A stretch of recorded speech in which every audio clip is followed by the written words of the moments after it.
Bloomberg Audio Studios. Podcasts, radio, news.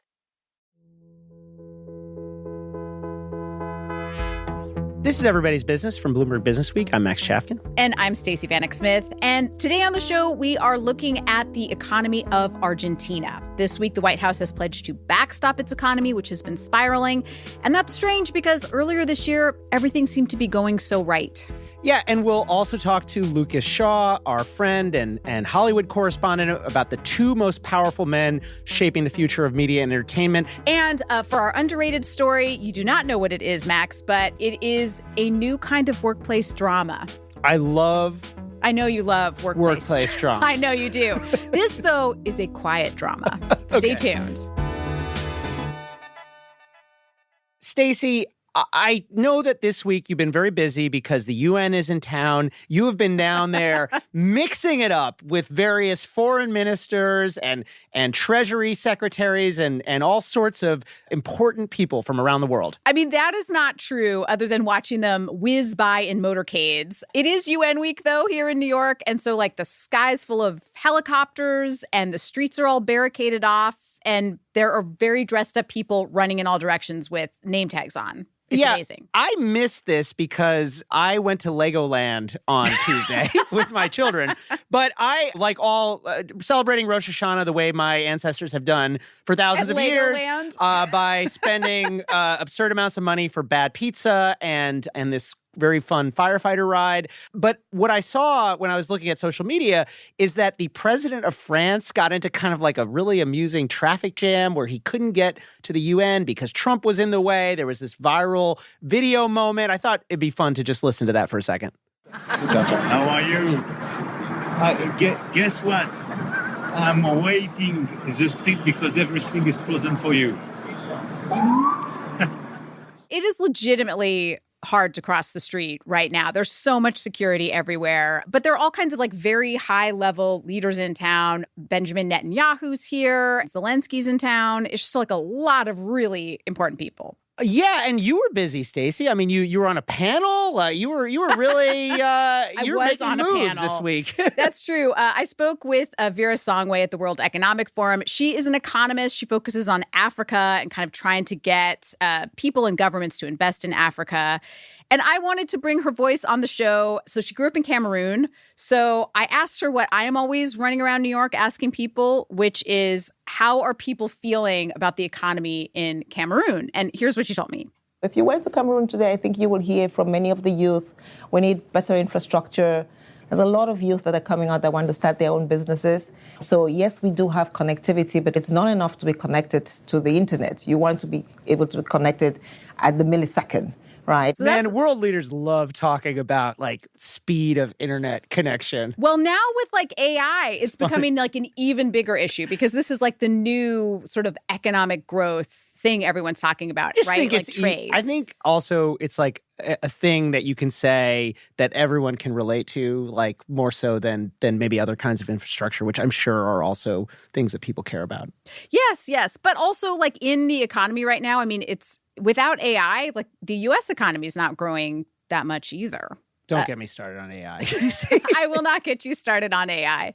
But I thought it was a really interesting perspective from her. And I wanted to actually ask some of the other people around. Obviously, there are a lot of people from other countries in the U.S. right now and all kind of running around, a lot of people with badges on, all dressed up. So I thought I would stop people and ask if they'd heard President Trump's speech. He said at one point that a lot of other countries were going to hell, but I wanted to kind of building bridges. I know.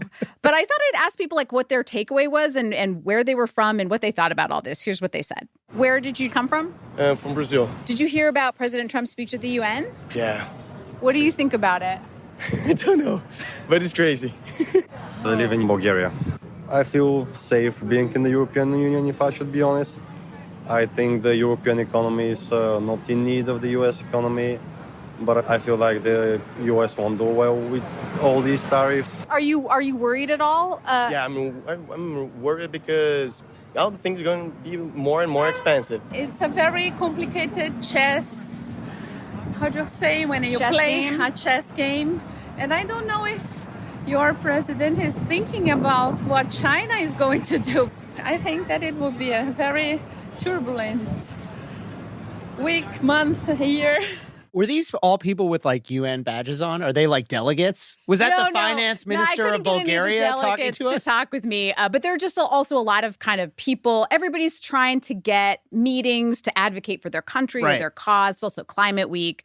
So no diplomats. I felt like they were being very diplomatic, though, especially like, oh, it was crazy. Like it's a lot of like. Well. Yeah, I think it's like one of those moments when it may not be a great idea to speak out. Do you know what I mean? I do.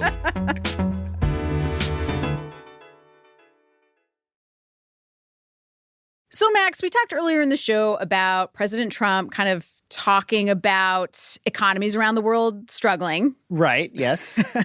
And one that's actually at a crisis point this week is Argentina. The country is deeply in debt. It's also been bailing out its own currency. And, of course, there are big worries about political stability there right now.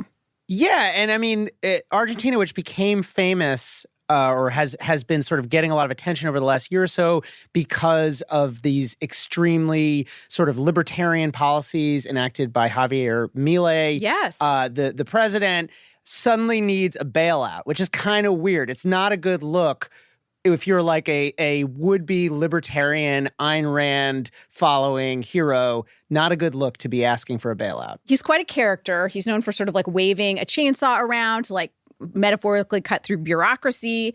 And he was a big friend of the Trump administration. He, of course, handed off one of the chainsaws to Mr. Elon Musk. Yeah, he's also like part of the larger Doge cinematic universe is how I think of him. As sort of a Elon-adjacent world leader. Yeah, and at that time, he was really being, I think, seen as a person who was turning Argentina around. He'd brought inflation under control. The economy was growing a little bit. And something happened. And all of a sudden, now the Trump administration and the White House this week are saying, we've got your back, Argentina. We're going to bail you out because they like President Milei. But I'm so curious about what was going on. And so to help us sort through this, we are very lucky to have David Papadopoulos here with us. He's the executive editor of markets here at Bloomberg. Welcome, David. Hey there. Oh, also, don't forget, Stacey, David Papadopoulos, host of the wonderful Elon Inc. podcast. That's right. We just recorded our final episode, and we told you, if you were coming from that feed, that we would bring your old friends from Elon Inc. onto this show. And the next week, here he is. And we delivered. So, David, what is happening here? I mean, earlier in the year, people were really holding Argentina's economy up as this example of how to turn an economy around. Now it seems like they are in a deep crisis. What happened? Yeah. So, and by the way, you guys are absolutely right. I mean, Milei is 100% that character you describe. I mean, the person you've seen flashes of and glimpses of abroad, wielding in chains and all that, he's that guy each and every day at home in Argentina. They call him El Loco, the madman. And he he sort of quasi-embraces it. He doesn't run away from it. But in any event, Milei, he wins office in late 2023. He takes office and immediately goes full Ayn Rand. Well, the economy was in terrible trouble at that time. Absolutely. Yeah. He legitimately inherited an economy that was a mess. Inflation was soaring. It was either just about to eclipse 100% a year or already over 100% a year. And, one of the funny things that people always used to say to me at the time was, oh, what he's doing is so risky and so aggressive. I'm like, listen, man, when inflation's 100% a year, there ain't no easy solution. It's time for big moves. You guys know the scene in Jaws where I think Hooper turns to Brody, right? Because Hooper's going to go in the water with the shark and Brody's giving him a hard time. And Hooper says, you got any better ideas? And it's kind of a little bit like desperate times require, urgent, desperate action. And he did that. He absolutely truly chainsaw-styled slash spending. Wait, David, can you just say what he did, actually? know, like what were the things that he did in Argentina that were so extreme? So he gutted. He absolutely slashed fiscal spending. He eliminated all sorts of public subsidies that were funded by the government. He put caps on pension payments. He halted investment projects. He cut staff. I mean, they went from an enormous deficit north of the equivalent of 10% of the country's economy, of GDP, all the way down to about zero, which is like unbelievable, right? But incredible austerity. And he simultaneously pegged the peso. He didn't totally like peg it on a fixed rate with the dollar, but sort of. He really tried to anchor it, because in countries like Argentina, the dollar plays a role in people's minds, similar to the way the price at the gas pumps do. You know how like everyone's conception of inflation is, well, what are we paying at the pump? What are we paying at the pump? Well, the exchange rate, the peso dollar exchange rate is that equivalent. It is. So it's got this incredible, influence on people's psyche and on people's inflation expectations. So he pretty much anchored it. When I first covered Argentina and I flew in 2000, the peso traded at 1-to-1 with the dollar. Today, 25 years later, it's about 1,400 to the dollar. And so it's just been this steady decline. And so he tried to really peg it. And those things did absolutely have some success in bringing inflation down. Inflation was running for a while at over 10% a month. It's now down to right around 2% a month. Yeah, I mean, that was a huge victory. And it seemed like one of many. I mean, it was like the tough love approach seemed to be working. Yes. Wait, but are we sure it was working? I mean, often from the point of view of the IMF or overseas, these austerity policies look awesome, right? You're like, oh, this is great. Like, finally, you're getting your house in really order. Great for debt holders. Really great, maybe for the long-term stability of the country. But when you're talking about laying off tens of thousands of workers, cutting pensions, like these are, I think there are probably Argentinians who would accept who don't want to lose their pension and who might even be willing to accept high inflation as a price for not losing government benefits. Like losing your job or losing your pension is worse than high inflation. I know it's not worse for a bondholder or whatever, but so like where's in what sense was it working? That's what I want to know. You raise a very good point. I mean, the first thing though I would say is that in general, the Argentine bondholder community isn't that large right now, because the foreign bondholder community, because when you've defaulted as many times on your foreign debt, and after you default, you then restructure the debt. When you restructure the debt, you say, hey, Stacey, I know you had $100 worth of bonds before. Now I'm giving you $10 worth Haircut of bonds. Me once, shame on you. Haircut me 40 times. Yeah. So I would say like there just isn't that large a community internationally. But Max, you're absolutely right that there is pain, incredible pain, that people, had to suffer through to try to get to the promised land. And I've seen it work firsthand. I mean, I cut my teeth as a reporter across Latin America, and I saw it work in Brazil. That would be like the best sort of case where they did the same thing: massive fiscal austerity, pegged the currency, brought inflation down from over 5,000% to single digits, and it still is in single digits to this day. So I do think there are real great benefits to be had. But Max, you're absolutely right. Is the society willing to say, hey, we will take our medicine and lose jobs and have people have their pensions frozen and do all these things and have the economy slow greatly for a while to get to that promised land? And the problem Milei has right now is the people are saying, well, wait a minute, maybe we're not willing to pay that sacrifice. But like, what happened? Because like he brings inflation into line, but like what? Like, how are they back here now in terrible debt, getting bailouts? So I would just say the single biggest issue they have, even more than the debt, is there's a high wire act. Because back to the beginning, remember I was saying about, Jaws and the shark? Yes. And you got any better ideas? Like the whole thing is precarious from the get-go. And, if he's trying to rapidly collapse inflation from very high levels. And to rapidly collapse inflation from very high levels, you need to maintain the peso and keep it really, really strong. And so the peso, even though it's 1,400 to the dollar, you're like, wow, how is that strong?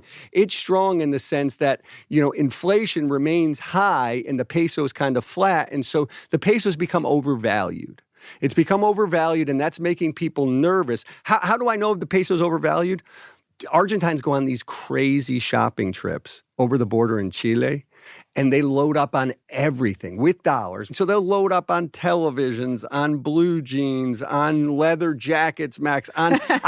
We've heard stories from people on the Chilean side who are just absolutely blown away by all the stuff that the Argentines managed to pack into their cars. So the peso is overvalued. It's really strong, and people are starting to get nervous. Investors are starting to get nervous, both inside and outside the country, that Milei is losing the backing of the people, and he's losing support in Congress that he needs to keep his reform agenda going. And if he can't keep his reform agenda going and maintain fiscal discipline, at some point he's going to have to let the peso go. He can't hold the line. He lets the peso go, and they devalue yet again, and you're right back in the answer is politics. The answer is that people are getting sick of this for all the reason, for all the downsides that there are.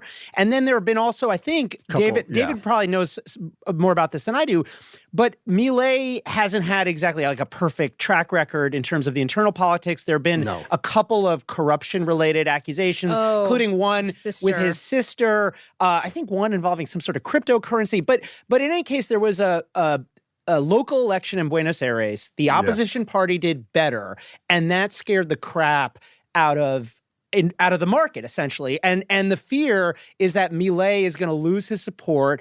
Some left-wingers are going to come in, and they're going to undo this, which is this is have been happening in Argentina for 30 years, where you get some kind of right-wing guy who comes in, does exactly what foreign investors want, and it works for a while, and then people get pissed off. But he was really popular, too. Well, I think you're absolutely right. The politics is another, is absolutely super key. The corruption scandals are very big. The second one broke just before, indeed, that election in Buenos Aires. The thing about that election in Buenos Aires, which is it's just a provincial election, but because his party lost so badly, it made people nervous that in midterm congressional elections coming up in a month, his party is going to be handed a defeat. And some of the line, they're already starting to lose ground in Congress, and some of their fiscal austerity is being pushed back at him. And indeed, the concern is more that's going to get pushed back at him. Right. And this week, the U.S. has kind of stepped in a really interesting way. Can you tell us about that? Yeah, so it started with Treasury Secretary Scott Bessent tweeting, eexing support for his man Milei in Argentina and suggesting that there might be some sort of financial aid to help back him up. And then indeed, a couple of days later, Bessent seemed to commit, without actually saying we've signed on the dotted line, $20 billion of aid via something called a swap line. He promised that perhaps we could go out, we, the people of the United States of America, could go out and buy up Argentine bonds in the market. So really rallying around and trying to prop Milei and the peso up. So you said, David, earlier, there are not that many bondholders because they keep defaulting. But of course, we American taxpayers. Oh, that's a good point. Are now in the business of investing in this country because the Argentine bondholders. Because the Trump administration wants to do this, and you can see why it is essential for Milei, why both the bailout as well as any kind of political pressure or incentives they can create for American businesses to open up in Argentina, why that's great for Argentina. And maybe that saves Milei, and maybe that saves this effort that you're talking about to kind of rein in government spending. Is there any reason for the United States to be doing this beyond the fact that it's embarrassing for Trump's chainsaw buddy to, need a bailout, to collapse? I would say it's primarily that it's embarrassing for his chainsaw buddy who, he doesn't want him collapsing. I mean, obviously, Argentina is not systemically important to the global economy. If Argentina devalues and defaults yet again in 3 weeks, I don't know that the global economy sneezes even. Ultimately, at the end of the day, they want their man Milei to stand strong there. Trump is in a pitched battle with Milei's neighbor to the north, Lula in Brazil, the leftists in Brazil. And moreover, by the way, across Latin America, it's a region right now ruled by leftists predominantly. In Mexico, in Colombia, there's the regime in Venezuela that Trump, of course, and much of the world hates. In Chile, right? Almost up and down. So the only place where they have their man in Latin America is the libertarian, chainsaw-wielding Javier Milei. And he's a bit of a counterweight of sorts to the other places. And I think, it would be a bit of a black eye if he went down. Yeah, and those promises or suggestions of a bailout, they seem to be working. It has stabilized markets in Argentina a bit. David Papadopoulos, thank you for walking us through all of this. It's been such a pleasure. My pleasure.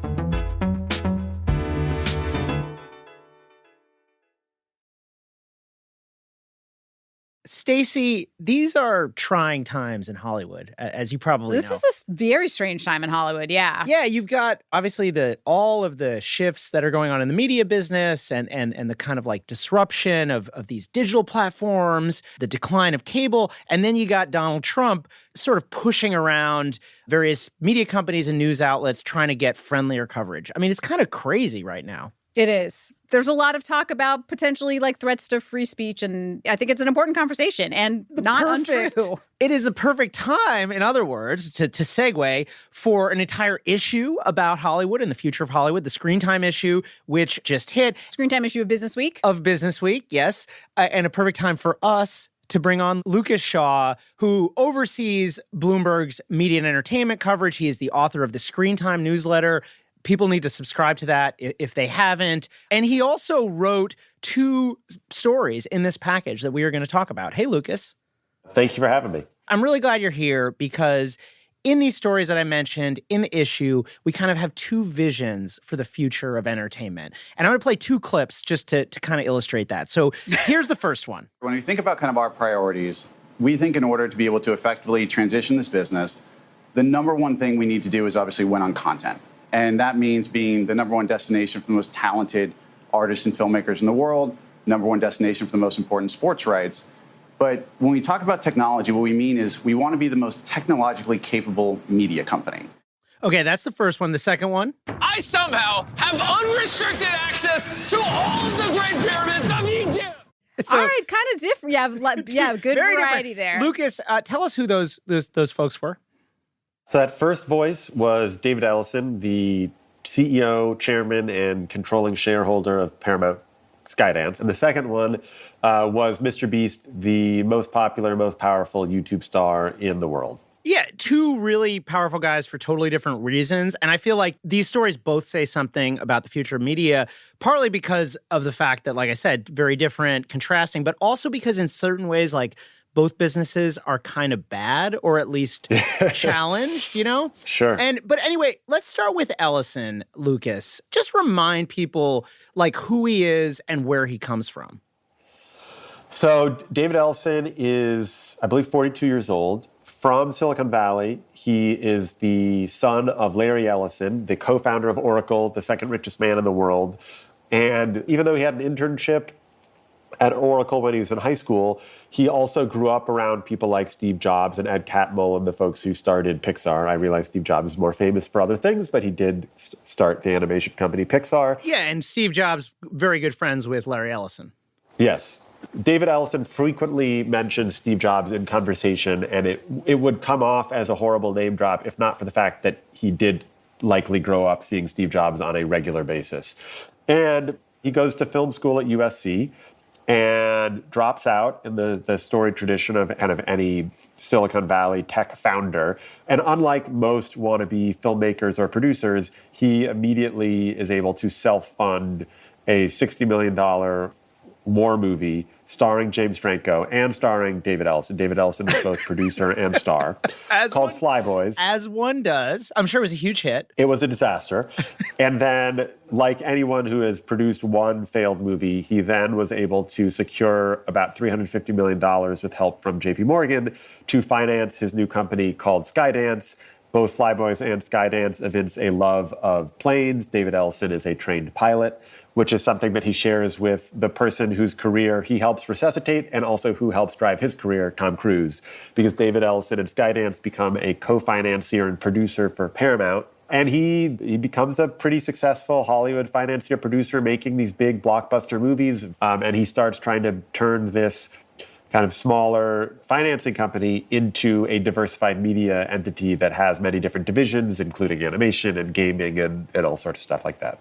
Yeah, and it's that merger with Paramount that really makes him the powerhouse in Hollywood, right? Because Paramount is this, old studio. It owns a lot of important movie IP, intellectual property. It also has a bunch of really well-known smaller brands, including Nickelodeon, Comedy Central. We all remember sort of the drama around the merger, where you had the prospect that Trump was going to kind of stand in the way. You had Paramount's news division, CBS, settling this lawsuit in a way that felt like an attempt to essentially pay off the Trump administration $16 million for an alleged misdeed that I think most lawyers didn't think they would lose in court. That drama could have been an episode in and of itself. And in fact, we did do an episode on that a few weeks ago when we talked to Felix Gillette about Stephen Colbert. Yeah, it's so interesting to me that this has kind of all ended up in the hands of this guy who's like, a trained pilot who dreamt of becoming a movie star. I mean, Lucas, how much value do you think these studios have? I mean, obviously, there's a lot of brand recognition here, really amazing history. They have these backlogs and libraries and things with enormous value. But it almost reminds me a little bit of legacy media, newspapers and things like that. Is this similar? Yeah, I don't think that the brand Paramount matters at all. Now, Paramount owns a bunch of sub-brands, MTV, Nickelodeon, BT, Comedy Central, that have meant a lot, but I think matter far less than they used to. The real value is a mix of the library, right? Like they still own a lot of movies and television shows that matter and have value and anyone would want. And if you just sold that library, that would go for billions of dollars on the open market. And they have a streaming service that can go one of two ways. Either you can decide to shut it down and just sort of be a library, but that's clearly not the way Ellison is going. Or you can try to build Paramount Plus into a kind of legitimate competitor to the Netflixes, Amazons, and Disneys of the world. Yeah, and that's the plan, right? I mean, and he may be even by buying Discovery as well. Yes, that is the plan, and he has discussed buying Warner Brothers Discovery and sort of combining the might of two of Hollywood's great studios, Paramount and Warner Brothers, two streaming services, HBO and Paramount Plus, and figuring that would give him a real shot at competing with the big boys. All right, so this is like one version of sort of Silicon Valley, like you said, one of the great families of Silicon Valley kind of taking over Hollywood. And like old Hollywood. Yeah, Paramount Pictures is 110 years old. The MrBeast story, we got to talk about MrBeast. Jimmy Donaldson, he is like the biggest YouTuber in the world. His signature thing is these videos where he challenges people to do crazy things for crazy amounts of prize money. We heard a couple of the clips at the top of this segment. And one of the things your story focuses on is that as successful as this guy is, and these videos are wildly successful, he has sort of realized that the company is mismanaged, that he's not making money on them, and he's trying to find ways to be profitable. So in a way, the MrBeast story is kind of like a different version, a sort of maybe a small scale version of what's happening at Paramount, where you have Ellison representing the challenges in traditional media, MrBeast embodying both the rise of digital media, but also the challenges in actually driving revenue. Yeah, well, look, if you were to ask a lot of the people in Hollywood today, the one of the big feed stories of the last year or two has been this growing realization among traditional Hollywood that YouTube is eating their lunch, right? There are these monthly charts that come out from Nielsen that show which services and companies account for the largest share of television viewing, and YouTube is number one, crushes Disney, crushes Netflix. We should add. Well, I mean, yes, if you brought it into that, number one podcast service, number one music service, number one video service. But there is one star on YouTube who I think is head and shoulders more famous than anyone else, and that is MrBeast, who's this, kid in his late 20s from North Carolina who has more than 430 million subscribers. The average video he uploads gets more than 250 million views in a year.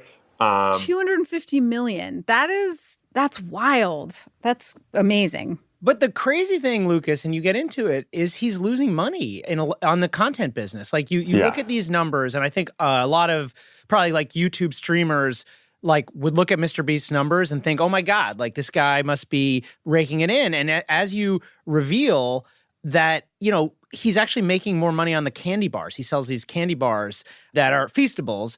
And like that is accounting for, I think, half the revenue for his company and probably any profits that there are. Correct. Yeah. His style of video, there are these elaborate stunts and games and competitions. Like he did a video where he like tried to buy a car exclusively with pennies. Oh, right. And there weren't even enough pennies in the state or something. There were not enough pennies. Yeah, he had to get nickels and dimes. So he had to also include other types of coins. But then he like shows up with a wheelbarrow with all these coins. And then he does it again with a slightly nicer car. I mean, when I was visiting his facility in North Carolina, they had a few different projects going. There was one where they had a cop and a white-collar criminal, I think, like stuck in this same prison that they'd built in the same room together for like 100 days. And in another one, they had two people who used to date chained together, living together for 30 days. And so they have, like, he has this huge facility with different spaces, like some of the largest sound stages in the country. And a lot of it is, like, how much will you go through to win a certain amount of money, $250,000, $500,000? What seems original and interesting, and also is why MrBeast is losing money, is that he commits to the bit in a way that is very impressive. Like the wheelbarrows full of pennies, or making these elaborate constructions, or, you know, and that Lucas, that's why he's losing money, right? Because basically, he spends too much money on these stunts. He spends $3 or $4 million per video on average, and he's trying to bring that number down to like, I don't know, 2.5. And if he does that, maybe he can make money. The other thing is, if you just look at how the operation has run, he always surrounded himself with a bunch of young people who like had no experience making television. And he liked this because he didn't want traditional thinking to mess with their process, which you can understand. But it also meant that there were like kind of conventional ways to do things that help you be more efficient. And he didn't do any of them. And so they would constantly be like building stuff up and taking it down, or like some of the examples that people gave that I think I ended up using in the piece are like they've used more than 50 Lamborghinis in his videos, but like they never once went to the local dealership or to a larger dealership. No, they like, just went to the local dealership and like bought but they didn't. But they didn't work out like some wholesale agreement where it's like, give us 10 and we can save money on it. They would just individually buy each one, and it's like, one, that makes no sense. If you know you're going to do it, buy them in some quantity. But also, you're super famous, and it's good for Lamborghini to be in your video. So maybe they should pay you to be in the video, because you can pick between Lamborghini and Ferrari and all these other luxury vehicles. But there were just sort of like basic business practices like that they just never considered. One question that I had when I was reading your article, which is MrBeast built this amazing business and this amazing brand, which he's done a pretty good job of leveraging, but clearly his business seems to be like at this inflection point. And I feel like a lot of businesses have this moment in different ways. I was wondering, like, is it that, has he always done these stunts from the very beginning, and then the stunts just got more expensive and that's where the problems came? Because clearly he built this whole empire on these stunts. So what happened? Like, why is the business at this like inflection point now? Well, the stunts got more elaborate, right? So when I first interviewed him, which I believe was late 2019, might have been late 2020, he was spending $300,000 on a video. So he's now spending 10 times that much. Part of it is that he... That's awesome. Part of it is... I'm sorry, I'm like in podcast world. I'm like, huh. And then he also, you know, he raised outside money. He idolizes people like Elon Musk and Steve Jobs. But if you want to build a business that's worth a lot of money, like, you have to actually make money. So I think, you know, between raising money and his desire to turn this into a real enterprise, it meant that he had to start taking it a little more seriously. Lucas, who do you think, between MrBeast and David Ellison, like, who is more likely to be kind of on top of Hollywood 5 years from now?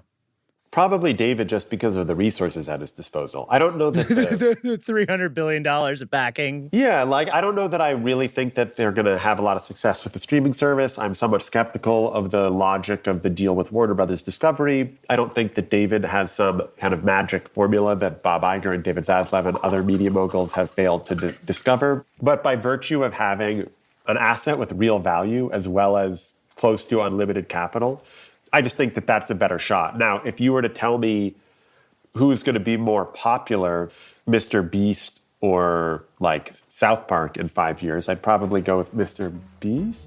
But as an entity, there's just more to Paramount than there is to Beast Industries. All right. Thanks, Lucas.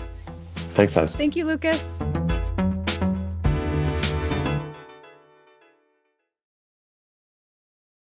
All right, Stacey, I understand that you have an underrated story for us. I do.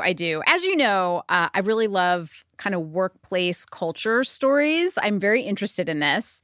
And it's been a big issue in the last several years since the pandemic. We've had quiet quitting, quiet firing, all of it. Right. But there's a new term in town, and I think it sums up this moment. I actually think it's really important. Are you ready? I'm ready. Quiet cracking. Yes. I've heard this. Quiet cracking. That's like when you get burnt out, right? I mean, it's a way to describe worker burnout from, is it just from normal work? Like we're back at work and it stinks? Or is it like the way that post-pandemic, you're like never sure who's in the meeting and who's not in the meeting? Are you on Zoom? Are you not on Zoom? You're working all the time. What is driving the quiet cracking? Well, this is where I think it gets really interesting because apparently it's extreme workplace unhappiness. So there are all these studies showing that workers are unhappier now than they've been in ages.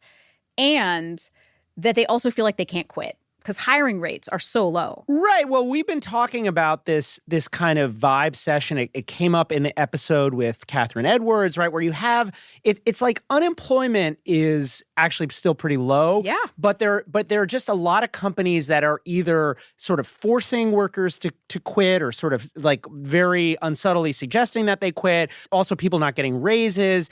If you look at pandemic to now, the pandemic was a time when workers had just a ton of power, leverage, and negotiations. The job market was really great, especially we're talking about white-collar workers. Job market was really great. There was all this flexibility. Bosses couldn't quite keep track of everybody because they were on Zoom. And it was a golden time. It was awesome if you were a white-collar worker. And I mean, honestly, I think there's a double-edged sword there, right? Because if you were not a white-collar worker, the pandemic was not necessarily quite as good, right? You had in the service sector, of course, you had shutdowns. And I think some of maybe some of the anger that you've seen both on the left and the right has to do with the fact that those benefits were not distributed unequally. But now, Stacey, the worm has turned.